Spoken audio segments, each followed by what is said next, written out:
CORIP 2, la deuxième phase du programme de réhabilitation et d'intensification du cacao en Côte d'Ivoire, était au centre d'un atelier à l'initiative de l'organisme Solidaridad. Le programme d'appui à la recherche scientifique PASRES, prêt à mettre à la disposition de 14 projets la somme de 90 millions de francs CFA. Nous y reviendrons.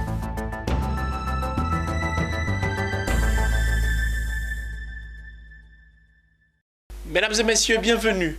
Solidaridad, un organisme à but non lucratif, a récemment organisé un atelier sur la deuxième phase de son programme d'intensification et de réhabilitation du cacao en Côte d'Ivoire, dénommé CORIP 2. La deuxième phase de ce programme vise à accélérer et intensifier le modèle de prestation de services permettant aux producteurs de cacao de bénéficier d'un accès aux mécanismes de financement axés sur les marchés. Un financement sans risque pour les services d'intensification et de réhabilitation, portant sur l'utilisation de fonds publics pour lever donc les fonds privés. Le reportage de Canon Fulgence et Augustin Kra, commenté par Mondésir Nascimento Odifini. Après une première phase réussie du programme de réhabilitation et d'intensification du cacao en Côte d'Ivoire, CORIP 1, Solidaridad, organisme à but non lucratif basé à Accra, lance la phase 2 du programme dénommé CORIP 2. Financé par le Royaume des Pays-Bas, Solidaridad a au cours de cet atelier partagé avec les acteurs de la filière cacao la vision du programme, les progrès et activités en cours. Le programme vise le développement agricole en Afrique de l'Ouest par l'appui et la promotion des PME dans le secteur. Essentiellement, ce que nous visons, c'est de pouvoir faciliter l'accès au financement de ces entreprises qui interviennent, qui fournissent des services aux producteurs, pour les amener ces producteurs-là à plus d'intensification et plus de pratiques, les pratiques qui amènent à une meilleure protection de l'environnement. Cet atelier a permis, entre autres, de présenter le programme CORIP 2 et les composantes pour la Côte d'Ivoire, partager les activités menées et les résultats obtenus depuis 2018 jusqu'à la fin du premier semestre de l'année 2019, présenter les activités à mener sur le dernier semestre 2019 et présenter les termes de référence du groupe consultatif du programme. CORIP 2 vise globalement la transformation du secteur via l'appui et le renforcement des PME opérant dans la filière à travers plusieurs objectifs. Mettre à l'échelle les améliorations durables de la prestation de services en milieu rural par les PME, faciliter l'adoption à l'échelle de l'intensification durable de la production du cacao et palmier à huile et enfin améliorer l'accès aux intrants recommandés, aux conseils de vulgarisation et aux services financiers. Après 2 années d'exécution de l'Agence pour le développement des entreprises industrielles ivoiriennes, en abrégé ADCI, il ressort que 75 entreprises ont adhéré au programme national de restructuration et de mise à niveau. Au total, plus de 130 cadres issus des entreprises industrielles ont été formés. L'annonce a été faite lors d'une conférence de presse tenue à Abidjan le jeudi dernier par l'ADCI. Reportage. Après 2 années d'exécution du programme national de restructuration et de mise à niveau et de l'appui direct aux entreprises, l'Agence pour le développement et la compétitivité des industries de Côte d'Ivoire, ADCI, annonce un bilan positif. L'ADCI a réussi à y faire adhérer 75 entreprises sur un objectif initial de 50, soit un taux de réalisation de 150%.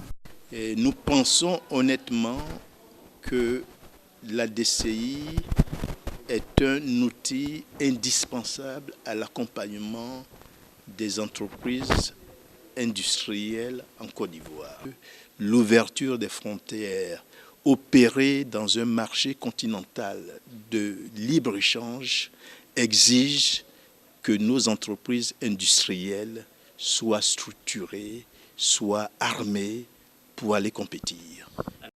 Au titre du renforcement des capacités managériales des entreprises adhérentes, l'ADCI a formé 130 personnes sur un objectif de 200, soit un taux de réalisation de 65%. Un résultat salué par la BAD, Banque africaine de développement, dans le concours financier de 8,2 milliards de francs CFA dans le cadre du projet d'appui à la compétitivité du secteur industriel, par-ci, a permis d'aboutir à ces résultats significatifs.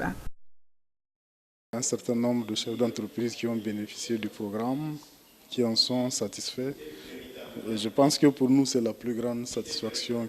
Un programme de mise à niveau des capacités managériales salué par les bénéficiaires dont l'objectif principal est d'améliorer leur compétitivité et leur accessibilité aux marchés internationaux. C'est une structure qui apporte beaucoup aux PMI et aux PME et nous en sommes témoins. Au début, quand on venait, c'était pour obtenir des financements. Mais à la suite du déroulement du programme, nous avons fait des séminaires, nous avons appris beaucoup de choses au niveau du management, du marketing et à se revoir nous-mêmes. Créée en octobre 2014 dans le cadre d'un accord de partenariat public-privé, l'Agence pour le développement et la compétitivité des industries de Côte d'Ivoire, ADECI, a pour mission la restructuration et la mise à niveau des entreprises industrielles en vue du développement de la production et de la compétitivité industrielle par le service, l'assistance et le conseil. 90 millions de francs CFA, c'est le montant à débourser par le programme d'appui à la recherche scientifique PASRES pour l'exécution de 14 projets de recherche en Côte d'Ivoire. Une information donnée à l'issue de la cérémonie de proclamation des résultats de la première session 2019 du PASRES. C'était jeudi dernier à Abidjan et Lucien Sbokwa nous commente le reportage de Charles Kouakou. Fruit de la coopération ivoiro-suisse, le programme d'appui à la recherche scientifique, PASRES, sélectionne 2 fois par an des projets de recherche à exécuter en Côte d'Ivoire. Pour cette première session de l'année 2019, ce sont 14 projets sur 97 requêtes de financement qui ont été retenus pour un montant global de 90 millions de francs CFA. Pour nous, investir dans la recherche est la meilleure voie pour la Côte d'Ivoire de réaliser un bond qualitatif dans son processus de développement. Une recherche scientifique bien orientée, bien structurée et correctement financée est la première des conditions qu'un pays doit satisfaire pour un développement maîtrisé. Avec cet investissement, ce sont 14 projets, tous innovateurs les uns que les autres, qui seront exécutés par de jeunes chercheurs ivoiriens. Mon projet de recherche consiste à améliorer la prise en charge des personnes atteintes de cancer en Côte d'Ivoire en mettant à la disposition des cliniciens des tests de biologie qui vont leur permettre d'orienter leur choix thérapeutique. En fait, mon étude porte sur l'impact de l'activité de l'orpaillage sur les ressources en eau. Donc il faut trouver les voies et moyens de préserver cette ressource-là pour ne pas que demain, dans les générations futures, les populations puissent manquer d'eau. Je travaille sur les frayères de poissons qui sont les endroits où les poissons se reproduisent. Et aujourd'hui, suite à la destruction des stocks par pêche, il convient pour nous de déterminer les endroits où les poissons se reproduisent en vue de la conservation, de la protection. En appui aux initiatives du PASRES, le FONTSI, Fonds pour la science, la technologie et l'innovation, sera opérationnel dans les mois prochains pour accroître le niveau de financement et dynamiser la recherche scientifique en Côte d'Ivoire. Il n'y a pas de développement sans recherche véritable. Et il n'y aura pas d'émergence si l'État n'accorde pas ce prix important à la recherche en Côte d'Ivoire. C'est pour cela que je voudrais en son nom féliciter le PASRES. Financer les jeunes chercheurs, financer les programmes de recherche, c'est de faire en sorte que l'émergence arrive en Côte d'Ivoire à travers la recherche scientifique. Depuis sa création en juin 2007, le PASRES a financé 203 projets de recherche, contribué à la soutenance de plus de 60 thèses de doctorat et a également alloué des bourses à plusieurs enseignants, chercheurs et doctorants des universités et centres de recherche en Côte d'Ivoire.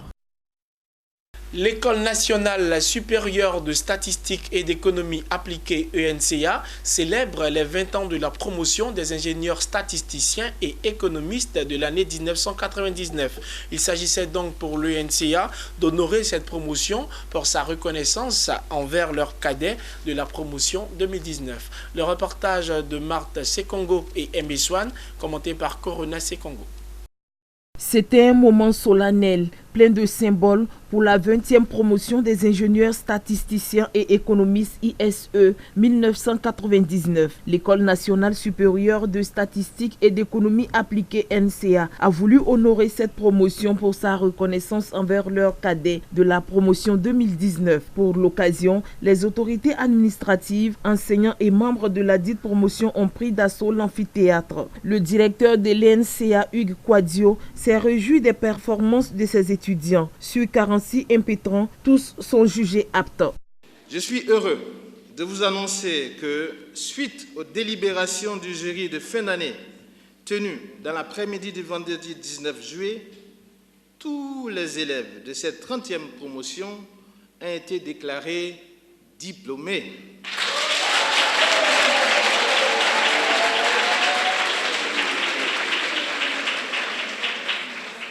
Je voudrais les féliciter pour le travail abattu et pour l'excellente relation qu'ils ont su entretenir avec le corps professoral et le personnel administratif et technique. Moussa Sanogo, secrétaire d'État en charge du budget, parrain de la cérémonie et membre de la promotion des ISE 1999, a exhorté ses cadets de la 30e promotion au travail bien fait, de sorte à être des modèles de réussite pour les générations à venir. Cadets de l'école, pour leur dire qu'ils sont aujourd'hui dans une école d'excellence et qu'ils doivent être fiers d'y appartenir. Cette appartenance, chers cadets, doit vous amener à donner le meilleur de vous-même pour réussir votre parcours académique, vous mettre au service de vos pays respectifs et apporter ainsi votre modeste concours à l'édification d'un continent prospère.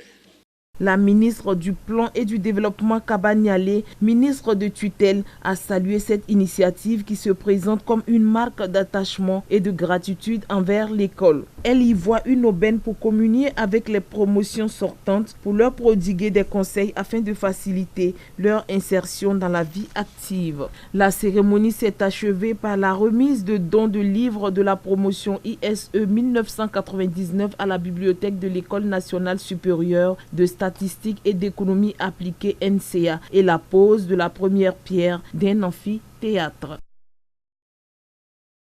Nous abordons la page culturelle de cette édition avec le théâtre ivoirien qui a connu sa gloire dans le cours des années 70 à 90. Aujourd'hui, le ministère ivoirien de la Culture et de la Francophonie, à travers le Centre national des arts et de la culture, tente de plusieurs manières à rehausser cet art au plus haut niveau.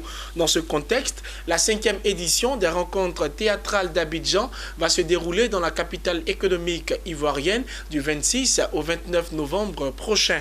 Le lancement de ce festival a été fait jeudi dernier à Abidjan sous l'œil de Charles Kwaku, le commentaire de Nadia Ewinoud.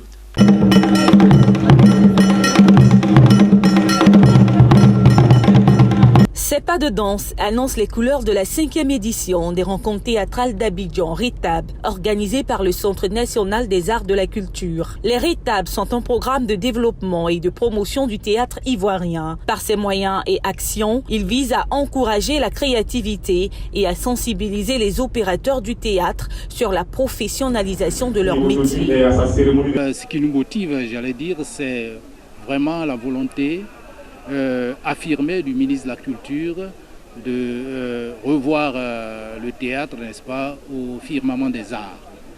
Et donc, les RETAB existent depuis 2014, mais nous avons apporté un élément de plus, c'est l'aspect concours. Nous avons ajouté la dimension compétition pour donner plus de motivation aux artistes. La 5e édition des rencontres théâtrales d'Abidjan se tiendra au Sénat Café Théâtre et au Palais de la Culture de Trècheville. Au menu de cette 5e édition, la compétition entre les troupes et compagnies, les représentations de proximité, un atelier de formation, un colloque scientifique et une journée d'études. Cette 5e édition ravit les couleurs du milieu, même si ces derniers souhaitent que les troupes soient subventionnées pour faciliter la relance du théâtre en Côte d'Ivoire. C'est un sentiment de joie pour moi de voir une opportunité encore donnée au théâtre. Je souhaite pour la relance du théâtre qu'on subventionne les compagnies légalement constituées qui travaillent effectivement? Nous sommes très contents, nous les professionnels, nous qui vivons de ce métier-là, surtout du théâtre.